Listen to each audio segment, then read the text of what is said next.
Hello friends, welcome to my channel. आज हम लोग बातचीत करेंगे कि अगर आपको पता चले कि आपके पति का बाहर किसी औरत के साथ रिलेशन है या फिर आपके पति मल्टीपल रिलेशन से जुड़े हुए हैं तो क्या करें। तो सबसे पहले मैं आपको ये बताना चाहूँगी कि अगर आप फीमेल हैं और अनमैरिड हैं तो इस तरह के कंटेंट को बिल्कुल कंज्यूम ना करें। इस तरह का कोई भी वीडियो हो, सीरियल हो या फिर फिल्म हो, इसको बिल्कुल ना देखें। और अगर आप एक फीमेल हैं और मैरिड हैं और आपका मैरिड लाइफ बहुत अच्छा चल रहा है, खुशहाल है, तो भी आप इस तरह के कंटेंट को कंज्यूम ना करें, बल्कि इस वीडियो को उनको शेयर करें जो बहुत सालों से बहुत ज़्यादा पेन में है इस प्रॉब्लम के कारण कि उनके पति का अफेयर है और उसको बिल्कुल वो सॉल्व नहीं कर पा रहे हैं और उस पेन से वो निकल नहीं पा रहे हैं। तो चलिए जाते हैं टॉपिक की तरफ। तो अगर आपको पता चले कि आपका पति का अफेयर है बाहर किसी औरत के साथ और आप क्या किए कि आपके पति को बहुत समझाने की कोशिश किए, अच्छी तरीके से समझाने की कोशिश किए, प्यार से समझाने की कोशिश किए, झगड़ के समझाने की कोशिश किए, रो के समझाने की कोशिश किए, फैमिली मेंबर को का सपोर्ट लेके भी समझाने की कोशिश करें, लेकिन वो बिल्कुल सुधरने का नाम ही नहीं ले रहा है। तो अगर आप देखें कि आप अपने पति को इसके बारे में बोल रहे हैं या फिर मना कर रहे हैं, तो वो क्या कर रहा है कि आपसे माफ़ी मांग के दोबारा एक चांस आपसे मांग रहा है। आपसे माफ़ी मांग के वो क्या कर रहा है कि दोबारा वो एक मौका आपसे मांग रहा है, जब भी आप उसको मना कर रहे हैं तब भी। तो ये गलती आपके पति की नहीं है, ये गलती है आपकी, क्योंकि इस तरह का इंसान ना कभी सुधरते नहीं है। आपसे माफ़ी मांग के वो अपना रास्ता क्लियर कर रहे हैं, वो दोबारा भी वही काम करने वाले हैं। आपसे माफ़ी मांगना एक ढोंग है उनका, ठीक है, ढोंग करके वो अपना रास्ता साफ कर रहे हैं कि उनसे वो जो लड़की से उसका अफेयर है उसको वो चला सके। तो इसीलिए अगर बहुत साल ऐसा हो गया है कि आपके पति सुधर ही नहीं रहे हैं, तो आप एकदम सतर्क हो जाइए। आपको तो माफ़ी देना है ही नहीं, बल्कि अभी आपको स्टेप लेना है। मैं बार बार बोल रही हूँ कि बहुत साल अगर हो गया है, शुरुआत में अगर होता है तो आप कोशिश कर सकते हैं, प्यार से समझा सकते हैं आप, या फिर रोके समझा सकते हैं। कभी कभार गुस्सा आए, झगड़ के, या फिर फैमिली का सपोर्ट लेके, दोस्तों का सपोर्ट लेके, उन्हीं के द्वारा पति को समझा के आप कर सकते हैं। या फिर किसी भी तरह से नहीं हो रहा है तो आप क्या कर सकते हैं कि साइकोलॉजिस्ट के पास उनको लेके जा सकते हैं, उनके द्वारा उनको समझाने की कोशिश कर सकते हैं, क्योंकि उनके पास बहुत सारे थेरेपी होते हैं जो आप हम लोग समझा नहीं पाते हैं ना, वो लोग उस टेक्निक के जरिए उनको समझाने की कोशिश करते हैं। तो बहुत बार ये काम कर जाता है, या फिर कुछ दवाई वगैरह भी देते हैं, उससे भी क्या होता है, मेंटली जो स्ट्रक्चर है पति का वो चेंज होने लगता है, तो कभी कभार वो सुधर जाते हैं। लेकिन ये सब चीज अगर आप ट्राई कर चुके हैं फिर भी कुछ नहीं हो रहा है, यानी कि आपको समझ लेना चाहिए कि अभी आपका समय आ गया है कि आपको स्टेप लेना है। अभी आपको क्या करना है, अगर आप इकोनॉमिकली बहुत ज़्यादा स्ट्रांग है, अगर अपना हर एक खर्चा आप खुद उठा सकती हैं, अपने बच्चा का खर्चा आप उठा सकती हैं, हर एक बिल वगैरह जो जो खर्चा होता है वो सारा आप देने के काबिल हैं, तो आप बिल्कुल इग्नोर कीजिए अपने पति को और एक अच्छा खासा स्टेप लीजिए। और स्टेप लेने के बाद आप क्या कीजिए, इस चैप्टर को क्लोज कीजिए।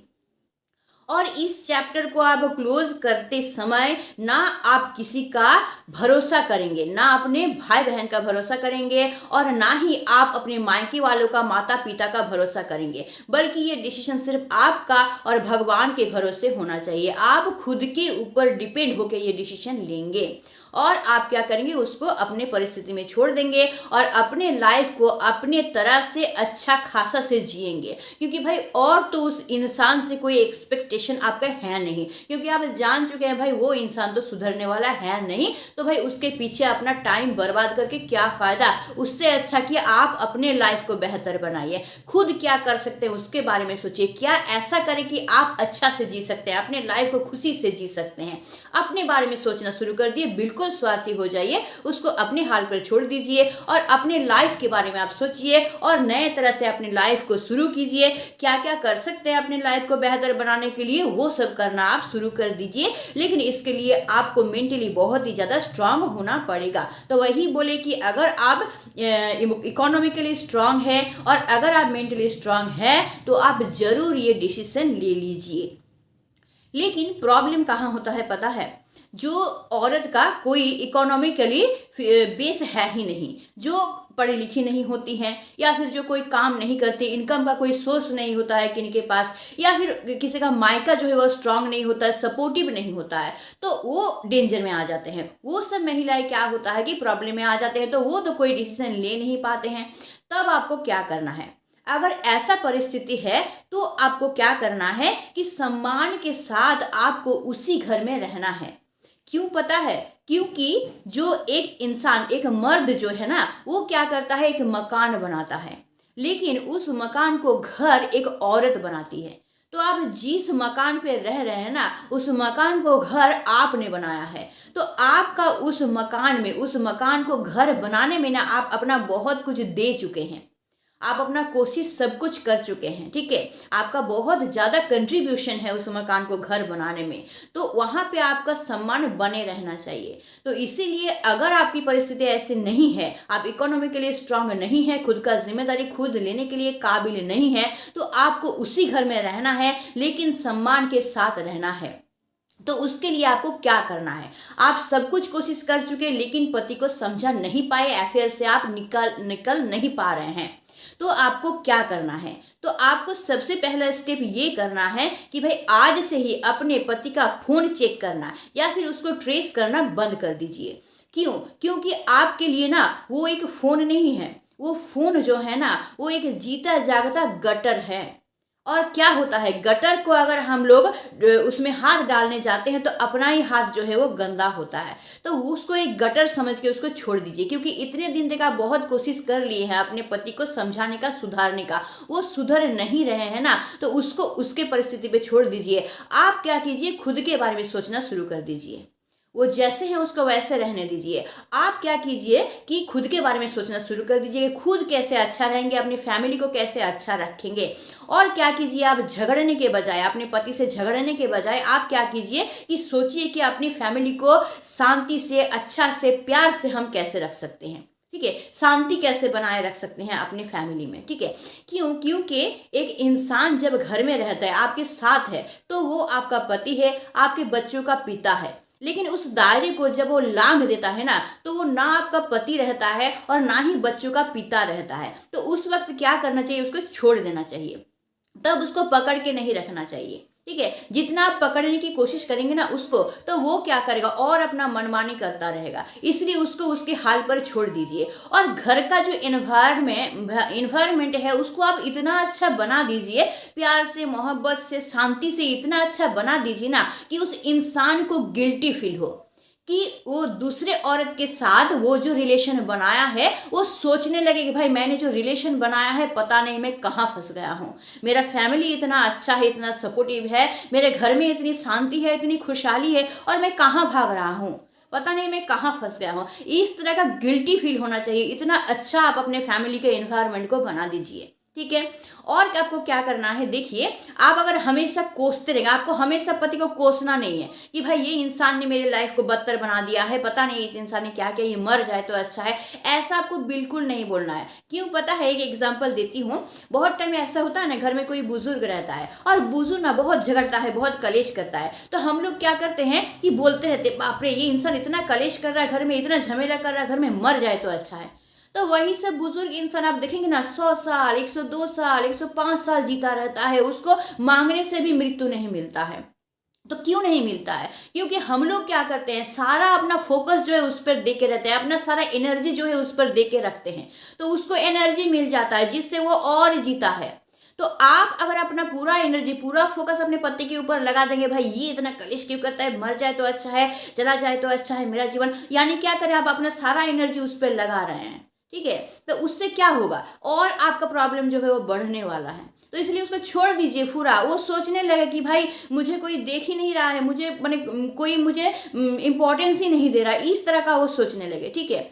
देखिए, अगर कोई पति को, कोई अगर मर्द को ये पता चल जाए ना कि मेरे फैमिली के नज़र में या फिर मेरे पत्नी के नज़र में मेरा कोई इज्जत नहीं है, मेरा कोई सम्मान नहीं है ना, तो वो और ज़्यादा बेशर्म हो जाता है। ठीक है। फिर वो क्या करेगा, बेशर्म होकर फिर और रिलेशन बनाएगा उस औरत के साथ। तो इसीलिए आपको क्या करना है कि उसको इग्नोर करना है, उसको देखना ही नहीं है, इंपॉर्टेंस ही आपको नहीं देना है। आपको क्या करना है, अपने फैमिली को अच्छा, सुंदर, एकदम अच्छा से बनाना है, ताकि उस इंसान को गिल्टी फील हो, वो सोचे कि भाई मैंने क्या कर दिया। नेक्स्ट मैं आप लोगों को जो बोलूंगी वो ये है, आपका जो पति का जो अफेयर है दूसरों के साथ, या फिर घर में आपका जो कलेश हो रहा है, कुछ भी बातें हो रही है ना, वो बाहर जाके किसी के साथ शेयर मत कीजिए। अपने सहेली के साथ या अपने रिलेटिव के साथ, किसी के साथ शेयर मत कीजिए। क्यों बताइए तो, क्यों दूसरों के साथ अब अगर शेयर करेंगे तो दूसरे आपको उसी के मुताबिक बात बोलेंगे, तो आपके मन में क्या करेंगे कि वो लोग और ज्यादा गंदगी भर देंगे। आप सचमुच का अच्छा स्टेप लेने के बजाय, सही से उसको सॉल्व करने के बजाय, आपके मन में और गंदगी भर जाएगी, और आप क्या करेंगे, घर में आके फिर से उसी के बारे में बोलना शुरू कर देंगे, और आपके माइंड में वो ढुक जाएगा, और घर में आके आप झगड़ा करना, ये सब करना शुरू कर देंगे। तो क्या होगा कि आपका पति समझेगा कि भाई घर में इतना कलेश हो रहा है, इतना कुछ हो रहा है, इससे अच्छा तो मुझे वो औरत शांति दे रही है, तो मुझे उस औरत के पास जाना चाहिए, ये सोचने लगेगा। तो इसीलिए अपना घर का बात ना किसी को मत बताइए, बाहर जाकर अपने सहेली को, दोस्तों को, किसी को मत बताइए, खुद सॉल्व कीजिए। ठीक है। खुद इस तरह से खुद को एबल कीजिए कि आप सॉल्व कर सके। जो रास्ता मैंने 2 रास्ता बताया, ये कर सकते हैं आप, या फिर आप ये कर सकते हैं, हम लोग थोड़ा सा क्या करते हैं, स्पिरिचुअलिटी की तरफ चल जाते हैं, आध्यात्मिकता की तरफ चल जाते हैं। थोड़ा सा आप क्या कर सकते हैं कि खुद की तरफ ध्यान दे सकते हैं। खुद की तरफ ध्यान दे के आप क्या कर सकते हैं, पति जैसा है उसको उसी की परिस्थिति में छोड़ दीजिए, और आप क्या कीजिए कि ध्यान मग्न हो जाइए, भगवान का नाम लीजिए, या मेडिटेशन करना शुरू कर दीजिए। खुद की तरफ ध्यान देना, एक्सरसाइज करना है, मेडिटेशन करना, मेंटली खुद को ठीक रखना, फिजिकली खुद को ठीक रखना, इन सब में ध्यान देना शुरू कर दीजिए। जब पति कर ही लिया है, उसको सुधार नहीं ही पा रहे हैं आप, तो छोड़ दीजिए भाई, जो मर्जी वो करता रहे, उसका जीवन उसको जीने दीजिए, आप अपना जीवन खुशहाल से जिए। ठीक है। ताकि वो आपके पति देख के ये शॉक हो जाए कि मैं ऐसा कर रहा हूं, ये जानने के बावजूद ये अच्छी कैसे रह रही है, इस तरह का शॉक हो जाए आपके पति। इसलिए अपनी तरफ ध्यान देना शुरू कर दीजिए। ठीक है। जिससे आपको शांति मिले वो कीजिए, भगवान का नाम लीजिए, पूजा पाठ कीजिए, मेडिटेशन कीजिए, एक्सरसाइज कीजिए, घूमने चले जाइए, कहीं पे जहां आनंद आए वहां चले जाइए, दूसरों के साथ बातचीत करने चले जाइए, अच्छा लगता है तो, जो अच्छा लगता है, अच्छा अच्छा गाना सुनिए। तो इस तरह से क्या कीजिए, अपना टाइम जो है उसको बिताना आप शुरू कर दीजिए। ठीक है। तो अब क्या क्या करना चाहिए, देखिए हम जो बोलेंगे वो ये है कि अगर आप परिस्थिति को नहीं बदल सकते हैं ना, तो आपको मनोस्थिति को बदल देना चाहिए। थोड़ा सा हार्ड है, ये सुनने में हार्ड लग रहा है, लेकिन करना पड़ेगा, क्योंकि इतने सालों से आप झेल रहे हैं इस परिस्थिति को। तब इस परिस्थिति को चेंज जो आप नहीं कर पा रहे हैं, तो अपने मनोस्थिति को ही आप चेंज कर लीजिए। तो आपको क्या करना पड़ेगा, देखिए, अगर ऐसा हो जाए कि आपके पति का एक औरत के साथ अफेयर है, ठीक है, इसके बदले अगर आपके साथ ऐसा हो जाता कि कोई घटना के कारण आपका 2 हाथ चला गया, या फिर आपका चेहरा, शरीर जो है वो जल गया, तो दोनों में से आप किसको चूज करेंगे? या आपके पति के साथ अफेयर है, या फिर आपका चेहरा जल गया, दोनों हाथ चला गया, कौन सा परिस्थिति आपको बदतर लग रहा है? आपको कौन सा चाहिए है? आपको तो पता नहीं, किसी का तो पता नहीं, लेकिन मैं तो सोचूंगी भाई कि मेरा हाथ जल जाए, इतना सुंदर मुझे चेहरा भगवान ने दिया है, इतना अच्छा हाथ पर स्वस्थ शरीर मुझे दिया है, ये शरीर बर्बाद होने से अच्छा है तो भाई कि मेरे पति का दूसरों के साथ अफेयर रहे। ठीक है। तो आप ये सोचिए, तो आप भगवान का नाम ये लीजिए कि भाई मुझे इतना अच्छा खासा शरीर दिया है, इतना अच्छा चेहरा दिया, हाथ पैर सब स्वस्थ है मेरा, तो मैं क्यों ना खुद जीवन में कुछ करूं। मैं उस समय दिमाग लगाने के बजाय जो टाइम मेरा चला गया है, आज मेरा उम्र हो गया है, आजकल तो इंसान 70 से 80 साल से ज़्यादा जीते नहीं है, तो जितना टाइम मेरे पास बचा हुआ है उस टाइम को क्यों ना मैं खुद के लिए यूज़ करूँ, मैं खुद जीवन में कुछ करने की कोशिश करूँ, खुद के जीवन को बेहतर बनाने की कोशिश करूँ। उतना टाइम जो मुझे मिला है मैं खुद के ऊपर उसको बिताऊँ। इतना दिन तो कोशिश कर लिए, पति को तो सुधार नहीं पाए, तो छोड़ दीजिए, अपनी परिस्थिति में उसको रहने दीजिए। आप पूरा जितना टाइम आपके पास अब जीवन का बचा हुआ है उसको पूरी तरह से आप अपने पे फोकस करने में लगाइए। खुद को देखिए, अपने बच्चों को देखिए, अपनी परिस्थिति को देखिए, खुद जीवन में कुछ करने की कोशिश कीजिए। आजकल क्या है, पढ़ाई लिखाई कोई और जानता भी नहीं है ना, फिर भी बहुत कमा लेता है, जैसे सोशल मीडिया में वीडियो वगैरह डाल के कमा लेता है, या फिर कहीं पे कोई ऐसे ही काम बिना पढ़ाई लिखाई का भी बहुत काम मिलता है, वो काम करके कर लेता है। हाथ का काम जानता है कोई, हाथ का काम अगर आप जानते हैं, क्राफ्ट वर्क, तो वो करके कमा सकते हैं। देखिए पढ़ाई लिखाई नहीं जानने के बावजूद भी बहुत सारा जरिया ऐसा है जिससे हम लोग क्या कर सकते हैं कि पैसा कमा सकते हैं। और पैसा अगर आप कमा लेंगे ना तो खुद डिपेंड हो जाएंगे खुद के तरफ, तो क्या हो जाएगा, एक तो आप दूसरे काम में बिजी कर लेंगे खुद को, तो पति की तरफ तो आप ध्यान देने का टाइम मिलेगा नहीं आपको, और दूसरा पैसा थोड़ा कमाएंगे तो आपका मन जो है, माइंड जो है वो स्वस्थ रहेगा। तो इसीलिए आप क्या कीजिए, एकदम घुमा दीजिए अपने लाइफ को, ठीक है। पति को तो आप कोशिश तो कर लिए है ना, आप सब कुछ कोशिश कर लिए, आप प्यार से समझाने की कोशिश किए हैं, रो के समझाने के, झगड़ के, फैमिली फ्रेंड का हेल्प लेके भी कर लिए, लेकिन वो सुधर नहीं रहे तो छोड़ दीजिए भाई, कि क्या जरूरत है आपको, अपनी परिस्थिति में भोगेगा अपना, ठीक है। जब उसको समझ में आएगा ना तब उसके पास और टाइम नहीं रहेगा, जब देखेगा कि मेरे वैल्यू नहीं है, मेरे फैमिली में कोई वैल्यू ही नहीं है मेरा ना, तो खुद वो समझ जाएगा। तो इसलिए छोड़ दीजिए उसको और अपने ऊपर फोकस कीजिए, खुद अपने पैरों पर खड़ा होने की कोशिश कीजिए, अपने लाइफ में लक्ष्य तैयार कीजिए, उसको अचीव करने की कोशिश कीजिए, और काम में बिजी रखिए खुद को, तो उससे मेंटली फिजिकली दोनों तरफ से आप फिट भी रहेंगे, और आप थोड़ा सा पैसा भी कमा लेंगे तो आपका बेस जो है मजबूत हो जाएगा, ठीक है। इकोनॉमिकली आप स्ट्रांग हो जाएंगे तो आपका जीवन धीरे धीरे धीरे धीरे बेहतर होना शुरू हो जाएगा, ठीक है। तो आपको देखिए मन में ये ठान लीजिए भाई, मन का हो तो अच्छा और मन का ना हो तो और अच्छा, क्योंकि मन का अगर ना हो तब तो आप फ्री हो जाएंगे, आप किसी बंधन में बंध के नहीं रहेंगे, आप इंडिपेंडेंट है, तब जो मर्जी आप वो कर सकते हैं, अपने जिंदगी को अपने मर्जी से जी सकते हैं, ठीक है। जीवन में जो मर्जी वो आप कर सकते हैं। तो इस तरह से पॉजिटिवली देखिए, पॉजिटिवली आप देखना शुरू करेंगे ना लाइफ को, तो पॉजिटिव वाइब्रेशन जो है आपकी तरफ अट्रैक्ट होगा, और जहां पॉजिटिव वाइब्रेशन अट्रैक्ट होगा ना आपकी तरफ, आपके लाइफ में अच्छा होना ही चाहिए होगा, और अच्छा होना शुरू ही हो जाएगा। तो इसीलिए क्या कीजिए कि उसको इग्नोर कीजिए, इग्नोर करने के बाद अपनी लाइफ के बारे में सोचिए, अपनी लाइफ को नई तरह से सजाने की कोशिश कीजिए, और मेंटली फिजिकली खुद को स्ट्रांग बनाइए, मन को आपको स्ट्रांग बनाइए, और अपनी जिंदगी को नई तरह से जीने की कोशिश कीजिए। यही रास्ता आपके पास है। अगर आप इकोनॉमिकली स्ट्रांग है तो कोई एक तगड़ा सा स्टेप ले लीजिए ताकि वो चैप्टर ही क्लोज हो जाए। अगर आप इकोनॉमिकली स्ट्रांग नहीं है तो जो जो चीज मैंने बताया वो सब स्टेप फॉलो कीजिए और अपनी जिंदगी को बेहतर बनाइए, पति को पति के परिस्थिति में छोड़ दीजिए। यही रास्ता है। अगर ये कर पाए तो आप बहुत अच्छी तरह से अपने जीवन को जी पाएंगे और अपनी तरफ फोकस कर पाएंगे, अपने लाइफ को बेहतर बना पाएंगे। अपने पति को इग्नोर करके उसको अपने परिस्थिति में छोड़ दिए। अपने या तो देखिएगा आपका पति वापस आ जाएगा, वो गिल्टी फील करेगा, सोचने लगेगा भाई मेरा इतना अच्छा फैमिली है, इसको छोड़ के मैं कहाँ फंस गया हूँ। तो धीरे धीरे वो क्या करेगा, वहां से वापस आने की कोशिश करेगा। ये एक आपका मिल सकता है। और अगर वो नहीं मिल सकता है तो आप अपना जीवन अच्छा से जीना शुरू कीजिए। जब उस इंसान से आपको कुछ और मिलने वाला है ही नहीं तो आप क्या करेंगे, मेंटली खुद को आप देखिए, आप डिवोर्स नहीं दे सकते, आप इकोनॉमिकली स्ट्रांग नहीं है तो आप मेंटली डिवोर्स दे दीजिए, ठीक है। मन से ही हटा दीजिए उस इंसान को, माइंड से हटा दीजिए उस इंसान को, ठीक है। तो ये दो चीज है, आप ये कर सकते हैं। तो आई होप आप लोगों को समझ में आ गया होगा कि अगर आप लोग इस पेन से गुजर रहे हैं, आप सॉल्व नहीं कर पा रहे हैं इस प्रॉब्लम को, तो मैंने जो जो आज बताया उसको कीजिए, आपकी लाइफ से पूरी तरह से प्रॉब्लम सॉल्व हो जाएगा, अच्छी तरह से आप अपने लाइफ को जी पाएंगे। तो आई होप आज का वीडियो आप लोगों के लिए बेनिफिटेड होगा।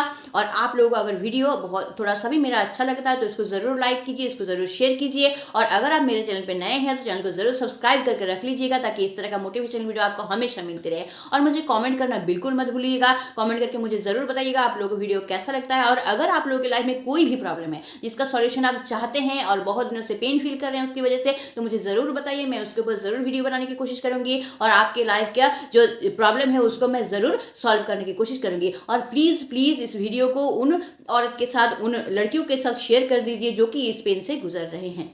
तो आज के लिए बस इतना ही। Stay tuned, meet soon, tata and bye bye.